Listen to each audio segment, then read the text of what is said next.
സ്വർഗത്തിൽ ഒരു മനോഹരമാകുന്ന വാതിലുണ്ടത്രേ. സ്വർഗത്തിന് 8 കവാടങ്ങളാണ്. സ്വർഗത്തിന് ഒരു വാതിലിന്റെ പേര് റയ്യാൻ എന്നാണ്. റയ്യാൻ എന്നാണ്. ലാ യദ്ഖുലു ഫീഹാ ഇല്ലാ സ്സായിമൂൻ. നോമ്പുകാരല്ലാതെ അതിലൂടെ കടക്കുകയില്ല. നാളെ മഹ്ശറിലേക്ക് ജനങ്ങൾ വന്ന് നിൽക്കുമ്പോ ഫയുനാദാ മുനാദിൻ, മലക്കതാ വിളിച്ചു ചോദിക്കുകയാണ്, ഐന സ്സായിമൂൻ, ഐന സ്സായിമൂൻ. നോമ്പ് നോറ്റവരെവിടെ? നോമ്പ് നോറ്റവരെവിടെ? അവരെ പ്രത്യേകമായി മാറ്റി നിർത്തുകയാണ്. വാപ്പയും അമ്മയും കുടുംബവും ഒക്കെ എതിർത്തതാണ്.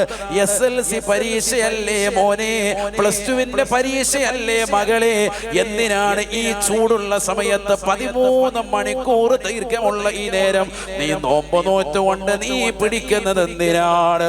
മാതാപിതാക്കൾ പോലും അവഗണിച്ചു നിൽക്കുമ്പോ അള്ളാഹുവിന്റെ കൽപ്പന ഞാൻ ശിരസാ വഹിക്കണ്ടേ? ഞാൻ പ്രായപൂർത്തി എത്തിയവളല്ലേ, എത്തിയവനല്ലേ?